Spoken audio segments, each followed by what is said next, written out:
मङ्गलानां च कर्तारो वन्दे वाणी विनायको भवानी शङ्करो वन्दे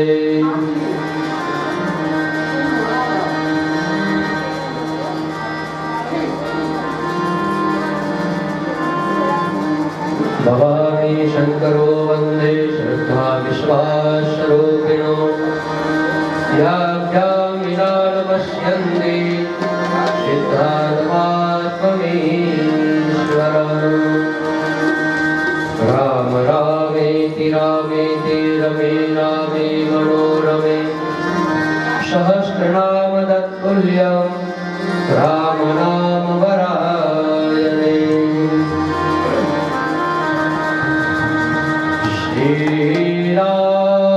श्रीरामचन्द्र कृपालु भज मन हरण भव तारुणम् श्रीरामचन्द्र कृपालु भज मन हरण भव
अपने माता पिता की, अपने अपने गुरुदेव की जय। श्री राम जय जय जय राम। श्री राम जय राम जय जय राम। श्री राम जय राम जय जय राम। श्री राम जय जय राम। श्री राम जय जय राम। श्री राम जय जय राम। रघुपति राघव राजा राम। रघुपति राघव राजा राम। पतित पावन सीताराम। पतित पावन सीताराम। जय जय जय हनुमान गोसाई। जय जय जय हनुमान गोसाई। कृपा करो गुरुदेव की नाई। कृपा करो गुरुदेव की नाई। कृपा करो गुरुदेव की नाई। कृपा करो गुरुदेव की नाई। श्यावर रामचंद्र भगवान की आइए हनुमंत विराजिए। कथा सुनो इतिहास। तुम सेवक रघुनाथ के, मैं तुम चरणों के दास। तुम सेवक रघुनाथ के,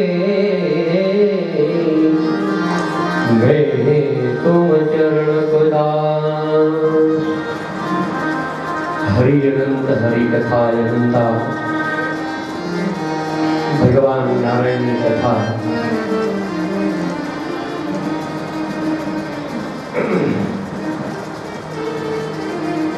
परमात्माની અનન્ય કૃપા આપણને પ્રાપ્ત થાય ત્યારે એક અવસર આપણને પ્રાપ્ત થતો હોય.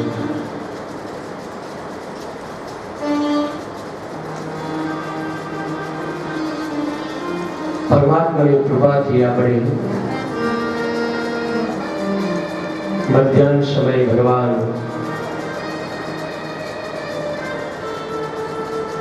રામચંદ્ર ભગવાનનો જન્મનો મહોત્સવ આપણે મનાવ્યો. અવધની અંદર આનંદ અને ઉમંગ વગેરે રહેલો છે. રામાયણ કઈ ત્યાગની ભાવના, સમર્પિત થઈ જવું, ત્યાગ કર્યો. મહાભારત એટલે મારું મારું કરે ત્યાં મહાભારત પ્રગટ થાય. અને જે ત્યાગ કરે ત્યાં રામાયણ બને. સમર્પિત થઈ જવું, અર્પણ કરી દેવું. બધી વસ્તુ ગોવિંદમ તુભ્યમ એવ સમર્પય. તારું છે ને તને અર્પણ કરું છું. મારું આમાં કશું છે નહીં, ભગવાન તારું છે. ત્યાગની ભાવના જ્યાં સુધી પ્રગટ, કારણ કે ત્યાગ વગર વૈરાગ્ય પણ ન ટકે. કંઈક આપવું પડે. અને તમે આપો જ નહીં પછી એમ કહો મને આટલું પ્રાપ્ત થાય, ન થાય. એક જમીનમાં તમે 10 દાણા વાવો, આપો તો તમે 1000 દાણા લઈ શકો. તમે પેલા અર્પણ કરો જ નહીં તો ક્યાંથી મળે? લેવાની વૃત્તિ હોય તો એ ન મળે. કોઈકના પ્રસંગમાં તમે 501 ચાંદલો કર્યો હોય તો તમારે ત્યાં 501 ચાંદલો આવે. બાકી તમે 51નો ચાંદલો કર્યો અને પછી એમ કહો મને 1000 રૂપિયા મને ન મળે. કશું જ આપ્યું જ નથી, અર્પણ કરવું પડે. અર્પણ, તર્પણ અને સમર્પણ.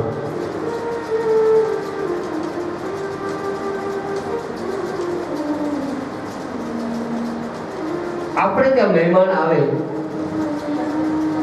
અને એ મહેમાન આવે એટલે મેં ગઈકાલે પણ કહ્યું હતું કે એ મહેમાન માટે સુંદર કપ રકાબી બધું તમે એ મહેમાનને તમે આપો. તમે પોતે જે નથી વાપર્યા કપ રકાબી, એ કપ રકાબીની અંદર તમે મહેમાનને તમે એ ચા પાણી કોફી બધું એમાં જ આપો. તમે ક્યારે સારું ભોજન નથી કર્યું પણ મહેમાન માટે આપણે સારું ભોજન બનાવીએ.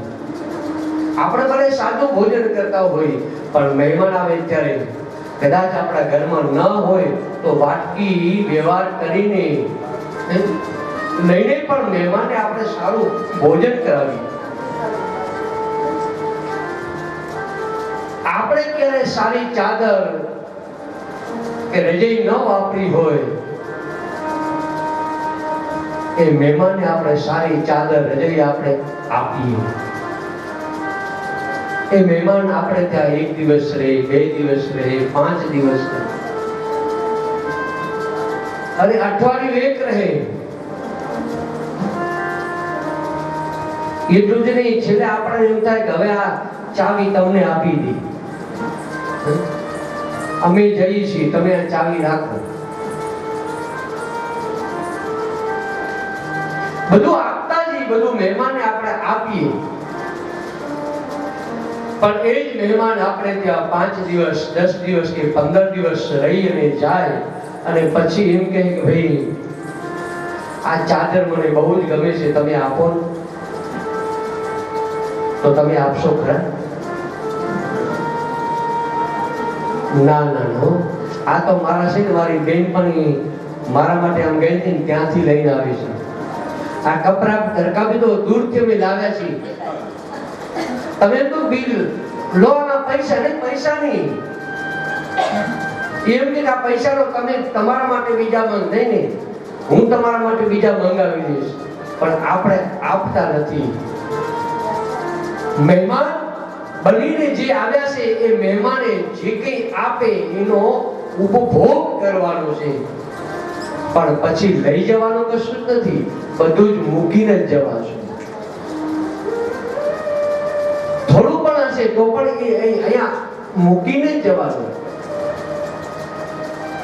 ત્યાગ જ્યાં સુધી ન કરીએ ત્યાં સુધી પરમાત્મા સમર્પિત એ પ્રાપ્ત થતા ત્યાગ કરવાનો.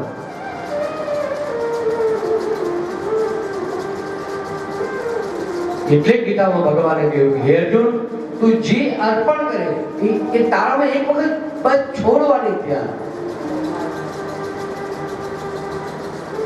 બસ એ આ જ કથા આપણે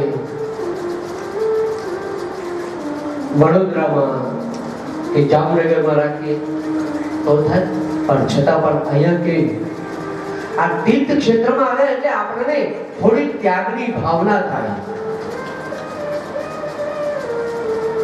મારા પાસે આવ્યા છે તો હું અર્પણ કરું.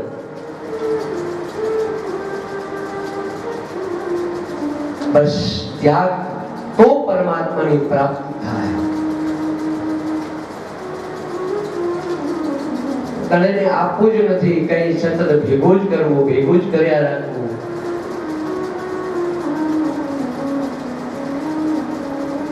એક 5 આંગળીથી દાન પણ નથી આપવું, 5 આંગળીથી સત્કર્મ નથી કરવું. કંઈક અર્પણ કરીએ તો પરમાત્મા આપણને પ્રાપ્ત થાય.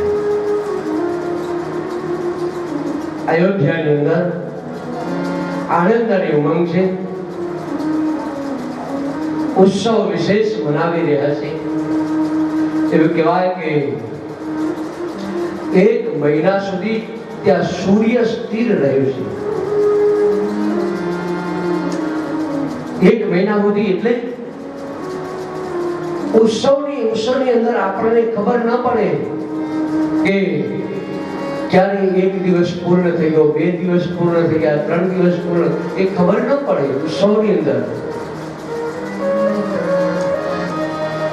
રથ સમેત રતી થાકયો નિશાવન વિધિ હોય દિનમપી ચલે કરત ગુણ. સૂર્ય પણ સ્થિર બની ગયા છે. પછી તો આનંદ અને ઉમંગ વિશેષ થઈ ભગવાનના નામકરણ સંસ્કાર થયા છે. સૌથી જે મોટા છે એનું નામ રામ પાડવામાં આવ્યું, બીજાનું નામ ભરત પાડવાનું આવ્યું. દરેકનું પોષણ કરે એનું નામ છે ભરત. ત્રીજાનું નામ શત્રુઘ્ન અને લક્ષ્મણ બીજાનું પાડવામાં આવ્યું. આમ 4 ભાઈઓના નામ કરણ સંસ્કાર થયા. ભગવાન દિવસે દિવસે મોટા થયા. ગુરુ ગ્રહ ગયો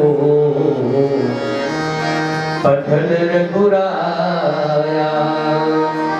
શ્રી રામ જય જય રામ. ગુરુ ગ્રહ ગયો પઠન રઘુરાયા શ્રી રામ જય જય રામ.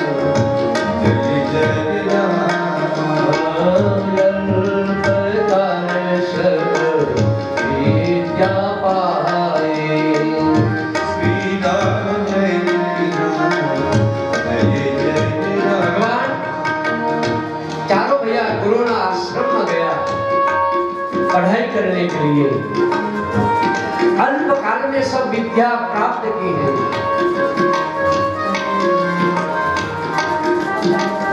विद्याओं 64 विद्याओं दरेक शास्त्रों भगवान ज्ञान મેળવ્યું છે. જાકી સહજ સવાત સુચારી શ્રી રામ જય રામ જય જય રામ. શોભુજી પઠય શોભે બારી શ્રી રામ જય રામ જય જય રામ.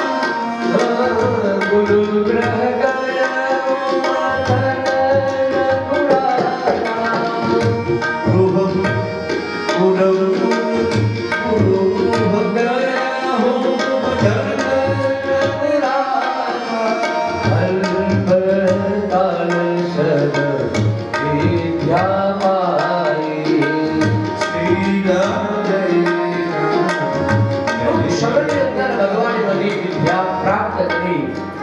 मतलब કે ભગવાન પણ સ્વયં અભ્યાસ માટે ગયા. ભગવાન શા માટે ગયા, કેમ ગયા? ભગવાને શામાં મનુષ્ય અવતાર ધારણ કરીને આવ્યા ને એટલે વિપ્રધેનુ સુરસંત હિત લિંગ મનુજ અવતાર. મનુષ્યનો અવતાર લીધો એટલે મનુષ્ય જેવી ક્રિયા કરે એવી પરમાત્મા એ ક્રિયા કરે. મનુષ્ય જીવ પ્રમાણે અલ્પકાલની અંદર વિદ્યા પામી અને ભગવાન અયોધ્યા ભગવાન નારાયણ આ પૃથ્વી ઉપર શા માટે આવે છે?